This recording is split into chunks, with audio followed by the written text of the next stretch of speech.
You're listening to Big World Network.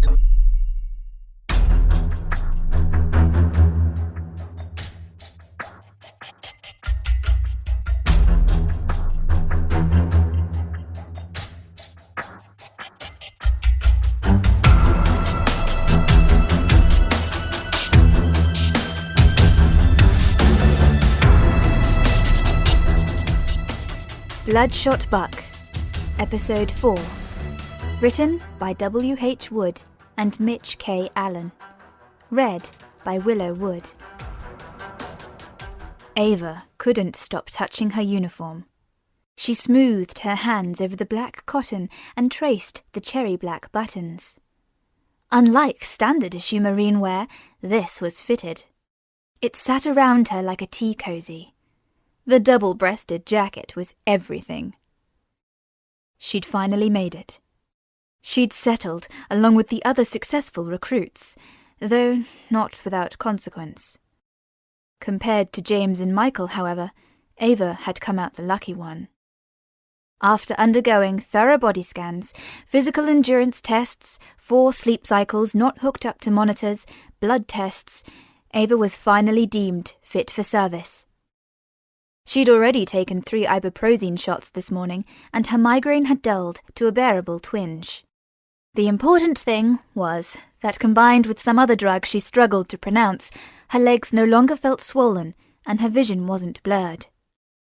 Her fingers felt a little numb, and Ava sensed a fever returning in the back of her head, burning across her cheeks. But it could be worse. She could be like James. "Good eye, ma'am," she said, saluting to Nenni. "Ready for a real lesson?" Nenni replied. "Ma'am, you don't even know how ready I am."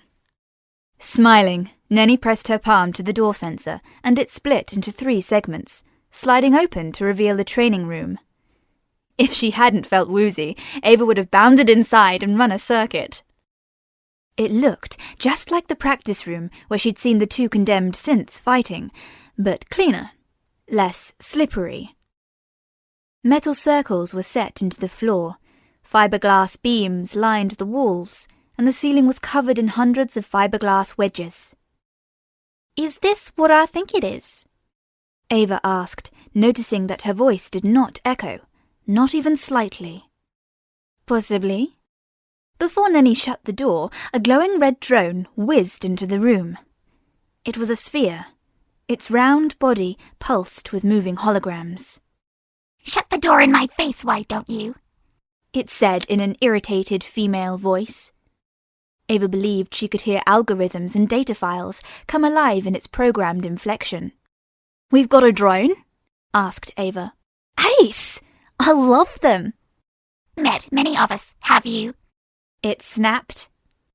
Nenni sighed. "Buck, this is Bite. Every practice room comes with a drone." "Get on with it, then," said Bite. It fluxed in brightness, and its holographic screens shifted, circling around its data core. Her data core. Rolling her eyes, Nenni picked up 2 visors from the locker beside the door. "Catch!" She threw one, and for an instant Ava's eyesight wavered.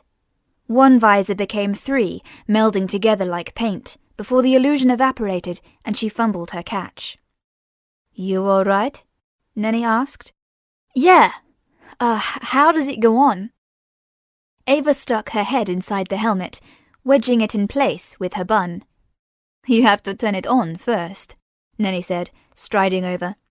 She tugged Ava's head down and flicked something on the back of her helmet. At once, a blue screen gelled in front of Ava's eyes, rippling like the at-shields around the synth quarter. "Awesome," she breathed. Nenni put hers on too, and Ava thought the gel screen had a bubble-ish appearance, a slight aviator appeal. "Bite," said Nenni. "Activate program J-Prout 36 Sunlight."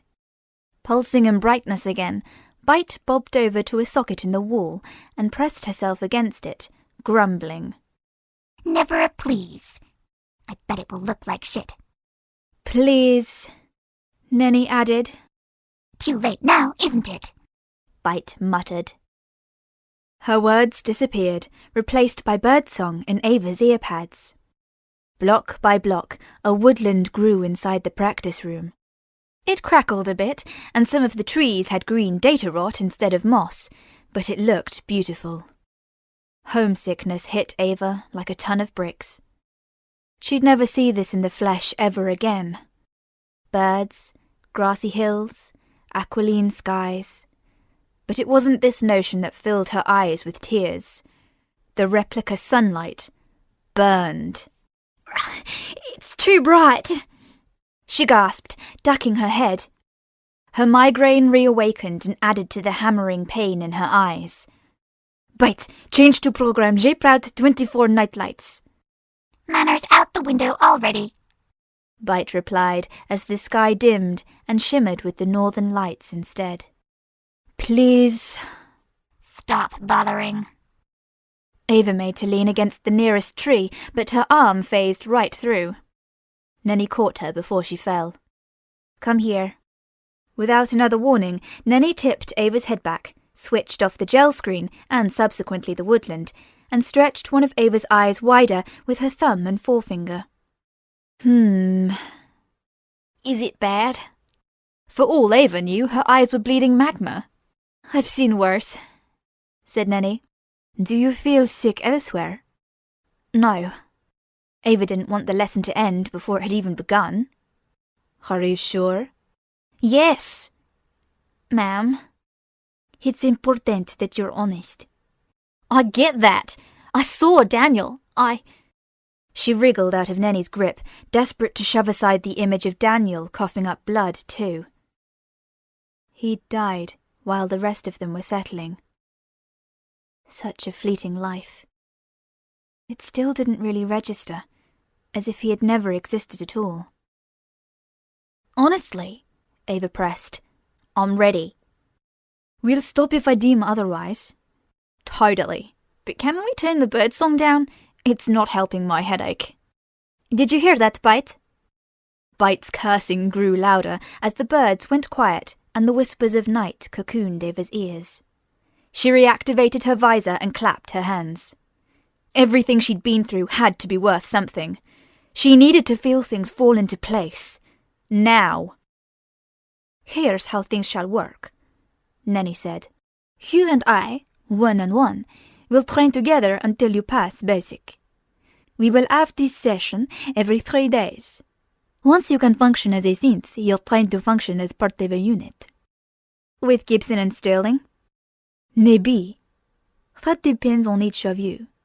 You might balance each other out, but we can't be sure at this stage. Ava nodded slowly, trying not to make herself dizzy. Placing her hands on her hips and taking a deep breath, NENI-LOHI took command of the room. She skewed her mouth into a coy smile. The main difference between you and me, she said, is that you can bleed to death, while I cannot. In theory. You must remember this. You're not invincible, and if you don't pay attention, if you are reckless, you might kill yourself.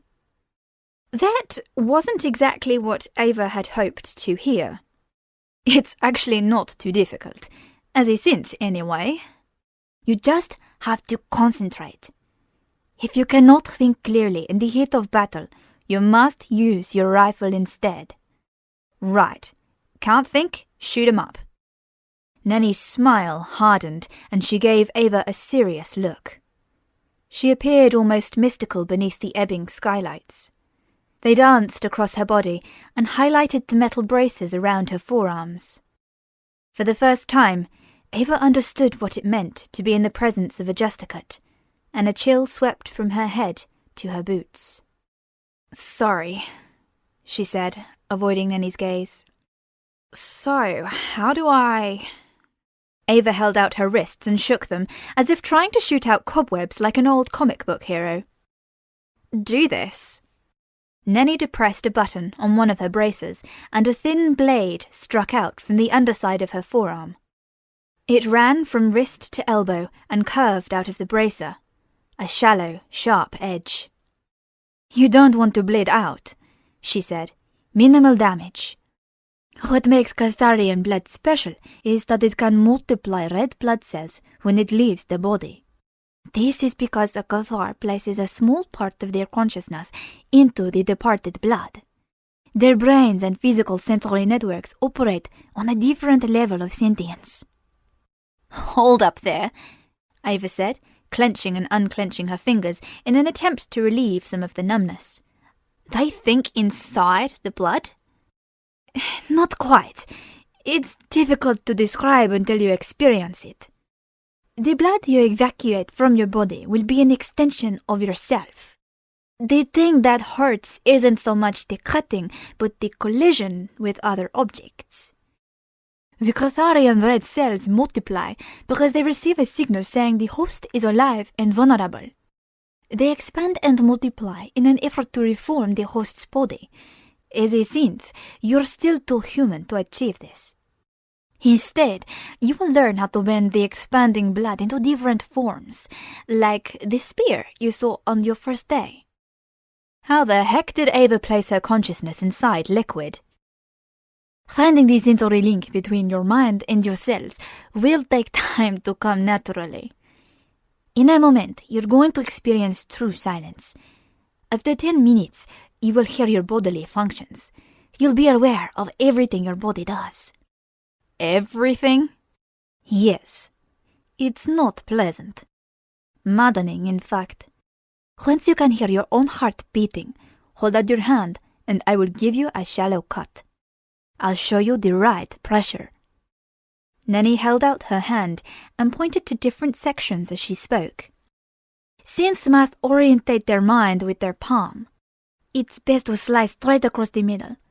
Others cut just below their fingers, but they risk severing the natatory ligaments. That will disable your fingers if you're not careful. Others prefer to use their fingertips, but always avoid joints if you can." "And what do I do once you've cut me?" Neni retracted the blade and clasped her hands, a sturdy, patient pose.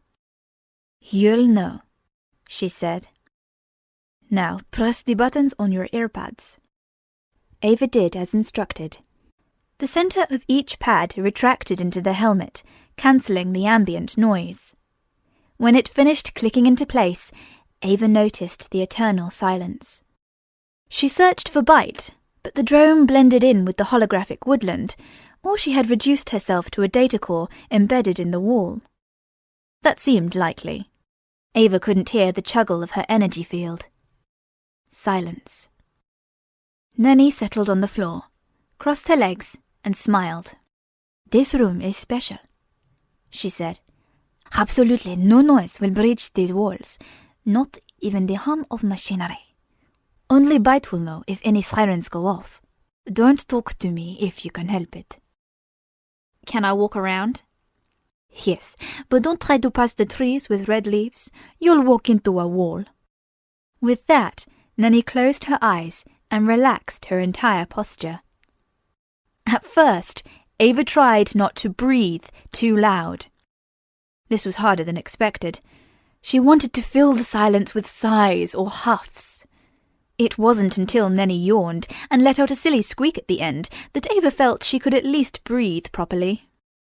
Crikey, it was a loud process. She still tried, and failed, to muffle every footstep as she wandered around the mute scenery. This was generally easy with rubber-soled boots, but she'd never noticed just how much they creaked and rubbed and made a tacky noise whenever she lifted her foot off the floor. Each sound was sucked away into nothingness, and it disrupted her sense of balance. After 5 minutes, she stopped altogether, sat on the floor, and lay on her back. The helmet cushioned her head better than expected, and she calmed, allowing herself to admire the northern lights. She should have gone to see them before leaving Earth. In fact, she should have travelled a lot more. But wasn't that partly the reason she'd joined the military? To travel? She supposed that would still happen on trading tours, or in war. Soon, Ava started to hear her blood pumping in her body. The faint ringing in her ears faded away, and her limbs felt welded to the floor. Oppressive. She hated it. More minutes passed, and she started to think she could feel her heartbeat in her stomach. Ava tried to push herself up. As she shifted, she heard her bones grind together, her muscles working to roll her over. She laughed in disgust before she could help herself and glanced at Neni. The Justice cracked open one eye. "I can hear my lungs," Ava whispered. "Anything else?" "Yes, but—" She concentrated on the sound of her heart. It just disturbed her. She couldn't connect with it. Wasn't something supposed to change inside? An inner awareness. "It's all right.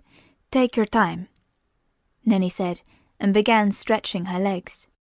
Ava noticed she hadn't turned off her earpads. Nice for her, Ava thought. Deep breaths. Come on, just bear with it. She closed her eyes and crossed her legs. Maybe there was something to Neni's original position.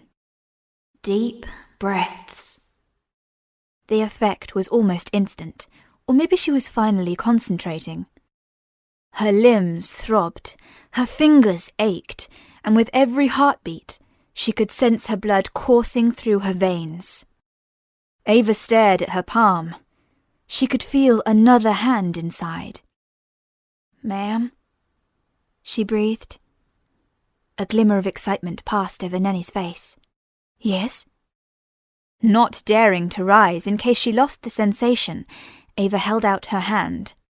Nimble as a cat, Neni darted over and revealed one of her arm blades. She took Ava's hand, her touch calloused with scars, and sliced open Ava's palm with practiced care. It stung, but nothing more. The sight of blood spilling between her fingers, the pronounced smell of it, threatened to disrupt whatever she sensed flowing through her body. A second hand, an extension of herself. Ava twisted her wrist and threw out her arm. For one brilliant, awful moment, she felt her reach increase. It felt like hollowing out her bone marrow, smacking her elbow on the edge of a table, wrapping her arm in silks. A ghostly scarlet hand flew halfway across the room, searching for something to crush, before it disintegrated into nothing. It left a dark smear across the floor. "You did it!" Neni cheered. Ava coated her fingers with her own blood, studying it, grinning. "It's amazing! You'll get the hang of this in no time." A wild, bubbling laugh erupted inside. If only Grandpa could see her now. Ava smeared her bloody fingertips across her cheeks, leaving mock camo stripes, and cried, "Ready for a fair go, ma'am." But Neni's smile tightened, her proud expression clouded by an unsettled look in her eyes. Ava smudged her cheeks clean. Standing atop the Koff building was magnificent. It pierced through the at-shield that protected the rest of the quarter and bore itself to the cosmos. The only thing that protected them from death was 3 metal walls and a ceiling-to-floor window. The stars were clear without the at-shield in the way. "Today we mark the passing of 6 reputable individuals," said Major Shing. His voice filled the room, his figure framed by a galactic curtain shining through the window. Ava had forgotten all about the old man who greeted them off the shuttle. In that moment, she came to love his haggard, doggish face and the safety he exuded. 2 synths had recently died of infection. 2 civilians died of illness, 1 more in a docking accident, and finally, "Daniel Adams," said Shing. "A fine young man who would have done the synth military proud. His bravery to accept Cathar enhancements, despite the deadly risk, will be remembered." At the mention of his name, Michael stiffened. Glancing at him, Ava saw that his eyes were red, and she resisted the urge to squeeze his hand. She didn't want him to feel alone. In a room full of Marines and unfamiliar faces, the name Daniel Adams meant nothing. It didn't even mean much to Ava, and she hated that. Felt guilty.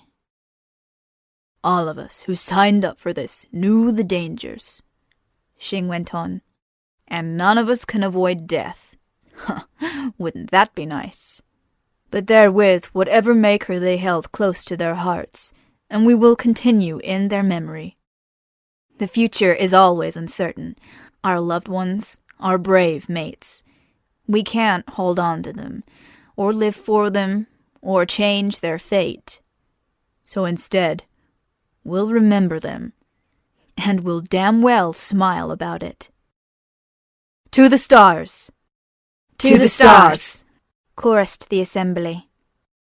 6 canisters were ejected outside the window, one after the other, out into space. After a few thousand kilometers, those canisters would disintegrate, and the ashes of the dead ones inside would disperse into the universe. Ava liked that. Sometimes she dreamed of floating in space, drifting without any safety line. On her other side, James broadened his shoulders and let out a mournful sigh. Ever since their settling results had come through, his face had been stuck in a perpetual frown. He would never be a synth now, not a proper one. Ava looked between the 2 boys beside her, hearing Major Xing's greeting words. Look at each other's faces. Meet your new best friends. She never would see her family in person again. The full gravity of this sunk in. James and Michael were all she had. We can't hold on to them. Ava sure as heck intended to try.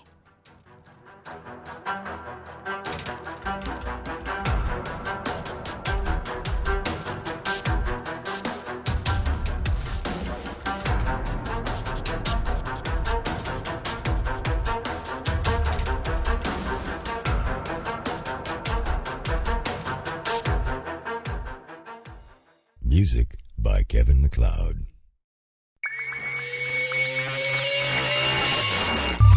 You're listening to Big World Network.